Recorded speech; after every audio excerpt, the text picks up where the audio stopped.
Whew, we got a lot to cover tonight, so let's get smarter with the help of our lead-off panel. NBC's national political correspondent, my dear friend Michael Memoli, is here. He has covered President Biden, his family, and his inner circle of advisors for more than a decade. Susan Glasser joins us, staff writer for The New Yorker. She co-authored the book The Divider about Trump's time in the White House, and former attorney Joyce Vance, who spent 25 years as a federal prosecutor and now is an MSNBC contributor. Mr. Memoli, let's turn to you first. It appears that President Biden's campaign is focused and they have got their message, warning that Donald Trump is a threat to American democracy. What can you tell us?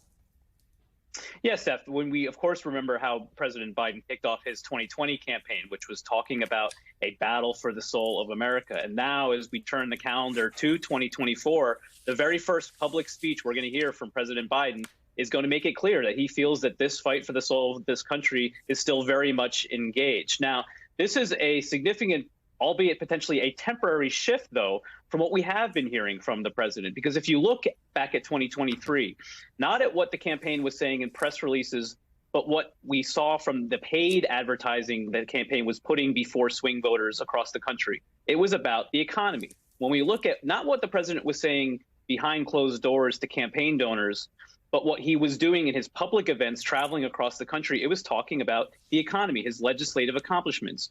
When we're talking about an election that's still 300 days away, at the moment, the Biden campaign has felt that the economy, getting the president's record out there, is very important. But there is an important change now, because we are talking about what the campaign and the president himself believes was a traumatic, significant event in the course and the history of this country, and that is January 6th. And as Quentin Fultz, the Biden campaign deputy campaign manager, said to our colleague Andrea Mitchell today, there is a moral obligation on the part of the president to seize this moment to remind the country of what is at stake. So the president may not continue to give this kind of speech on a regular basis over the weeks ahead, but this is one of those tentpole critical moments that the campaign wants to really harness to get that urgent message out to the voters across the country, because they do feel this threat to democracy is sort of an ace in the hole message for them in the fall, when there are going to be a lot of doubts among voters about both the candidates on the ballot. Well, we will not have a functioning and certainly not a thriving economy if we lose our democracy. Susan, what is your take? The DNC trying to emphasize election denialism as the center of Trump's GOP. You know, I think here we are at the beginning of 2024, and it's going to be a story of two different campaigns speaking to radically different audiences in different ways. It's going to be that sort of red America, blue America campaign. I think there's no better example of that than how Biden and Trump are going to be talking about January 6th, because it's not as clear cut as President Biden's going to give a speech on Friday and he's going to talk about January 6th and election denialism as the greatest threat to democracy. Because in the mirror image version of that on Saturday, Donald Trump, he's not going to just cede the point on January 6th and talk about other things. He's doubled down over the last 3 years on election denialism. He's made that, frankly, a pillar of what it means to be a Republican today. And I think that's, to me, one of the most striking things about this 2024 campaign is that both candidates are going to be talking about the 2020 election. Donald Trump has reinvented January 6th as a story about martyrs and about, you know, the persecution he faced by the deep state. And it's another example of his grievances. And he's brought the Republican Party with him. Even Republican elected officials who were critical of him and his role on January 6th are now endorsing Donald Trump for another term in office. So I just feel like it's not just about what Biden says about January 6th, but the contrast with how Trump is also campaigning on it. That's what really is chilling to me as we begin this election year. Joyce, isn't the election also about how much we value the rule of law? Like, what's at stake when it comes to that? You know, it's absolutely true. People have said that this is an election about whether we will continue to be a democracy. It's an election about the rule of law. But those are such antiseptic concepts to so many American voters. Voters are more used to thinking about kitchen table sorts of issues. And so the challenge that Joe Biden faces here is whether he can make these very abstract concepts much more concrete enough that voters will carry them into the polling places with them and vote on them like they would on other substantive issues. Well, let's talk about where he's going, Michael. The president is in Valley Forge, PA on Friday. He's then going to be in Charleston on Monday. Why is the campaign focusing on those locations? Well, the president, of course, considers Pennsylvania something of a second home. He's done more events in the state of Pennsylvania, which, remember, was the state that put him over 270 electoral votes than just about any other state. This is also thematically consistent with how the president has sort of proceeded both in the 2020 campaign and as president, choosing important historical markers for the country to remind the people about what is at stake. And so this is a message very much for voters as a whole. When we see him go to South Carolina on Monday, that speaks to another very important part of the Biden coalition, which is African-American voters. They are the ones who, as the president likes to say, brung him to the dance. They put him in the position to be the president of the United States. They have, for Democrats, the first primary, and the president wants to make it clear he still has their backs in the way that they have always had his back. We've seen the president's standing among black voters slip some in the polls. And this also reflects a real imperative on the part of the Biden campaign. They need to shore up his key base coalition in order to have a fighting chance in what will be a razor-close election next November. All right, new topic. Joyce, let's talk about Donald Trump's appeal to the Supreme Court. He is trying to stay on Colorado's ballot. I want to share what his former White House lawyer, Ty Cobb, said earlier about it.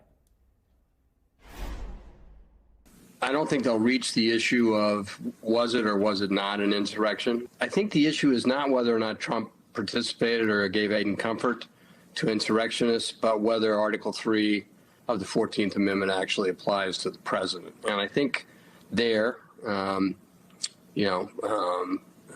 sadly, that Trump has the winning hand under the Constitution.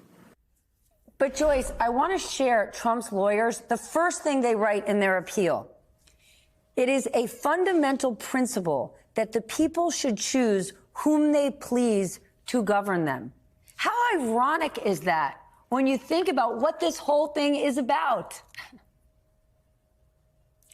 Yeah, the hubris of that line, it's the very first line in this petition for certiorari, and you read that, and it's sort of like smacking the American people in the face for someone who did so much to overturn the legitimate results of the 2020 election to now claim that he's the great defender of American voters. To Ty Cobb's point, though, there are a lot of procedural off-ramps that the Supreme Court could take that would let Trump stay on the ballot in Colorado. Cobb is, of course, referring to the decision that was made by the trial court in Colorado. It was that judge who first said that Trump as president was not someone who was qualified under the 14th Amendment, Section 3 for removal. The Colorado Supreme Court reversed her. That's one of many possible options the Supreme Court has if they don't want to remove the leading Republican candidate. That's the way Trump's lawyers describe him, from the ballot. Susan, what is at stake politically with this appeal? Because if Trump is victorious, he will use this to beef up his political mojo as though he just beat Joe Biden, which he hasn't. Well, look, I mean, how much are individual voters in battleground states paying attention to what's happening in a different state in Colorado? I don't know the answer to that, how much they're, into the machinations of the many, many, many legal actions of Donald Trump. I mean, frankly, it's an overwhelming number. Donald Trump is in court more than he is in the caucuses in this 2024 election. And that's a reality that is so untested. None of us really knows what the political implications of it are. I do think I've heard even from Republicans voicing a concern that throwing Trump off the ballot is something that would give fuel and fodder to Trump politically speaking, that it would only aggrandize him in the view of his followers. It would only be offered to them as proof that somehow there's a conspiracy out to get him, that the way to defeat Trump is to defeat him fair and square. Now, of course, Republicans who are saying that have to take a step back, take a deep breath, and realize, well, Donald Trump lost fair and square in 2020. And of course, we wouldn't be having any of these legal maneuverings had he simply conceded the results of the election, as all of his predecessors in American history had done. So, of course, this is fundamentally about an anti-democratic president now testing all of the institutions of democracy. It does seem like this case is a long shot in the sense that it would stand that he would be thrown off the ballot in Colorado. I do think there's an expectation that somehow the Supreme Court will find a way to avoid that outcome. Mike, this stuff really is thorny for President Biden and his campaign. How are they thinking about Trump's criminal indictments? Like, are we going to see them talk a whole lot more about it as the cases get closer and closer? Well, it's so interesting, and it's the right question, Steph, because when you talk to Biden campaign advisors, they're critical sometimes of how we are covering the former president. They think that we are covering him more as a legal drama than as a potential future commander-in-chief, somebody who is about to be, in their view, the standard bearer for the Republican Party. They don't see much value in engaging in discussion of what the legal problems are of former President Trump. They want to warn voters about what he would do if he is given 4 more years in the White House. And it's also interesting to look at how they're approaching these questions about ballot access for the former president. The Biden campaign, the White House, whenever we've asked them about whether it's Maine or Colorado, they have refused to engage in this. And some of this is about President Biden as an old school institutionalist, right? He's a former chairman of the Judiciary Committee. He has not shied away from being critical of the Supreme Court once they've made a decision. You only need to look at the Dobbs decision overturning Roe versus Wade as an example. But when the Supreme Court is likely to consider these questions and has yet to do so, they are wary, the president himself is wary of trying to tip the balance of being seen as interfering in some of their decision making. The separation of powers is important. And so that speaks to how sometimes the president, to the frustration of Democrats at times, may be overly institutionalist here and fighting a fight maybe with one arm behind his back.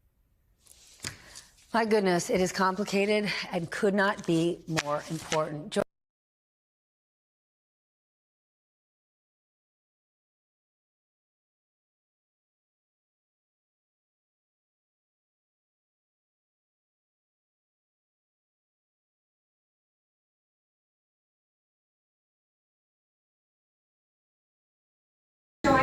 My way onto this frequency. This better be critical, Wheeling. Sir, come on, what is it not? Please. Okay, a couple of things. I want to know on the double. I was thinking about taking a couple of months sick leave, maybe starting today. And oh yeah, I intercepted a transmission from Megatron. Then send it through. Yes, sir, right away, sir. And so I'll assume that we're good on the other stuff. This is your last warning, insects. Relinquish what remains of the Allspark. So who's the insect? You? What? Who's the insect? Protect you. They were defeated on our world, and we will defeat them here.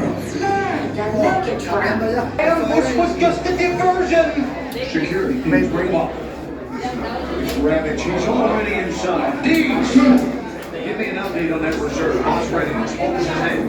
Evac, sir. Right, evac.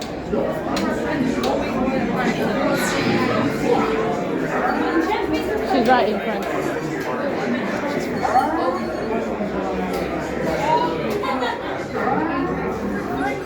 We're facing a heavy, sustained attack. They appear to be after the Allspark aircraft. General! Need to evac immediately. Evac. Hold on. National security advisor. Stand down. Check it out. Failed the mission. Celebrations. The amateurs. Suicide mission.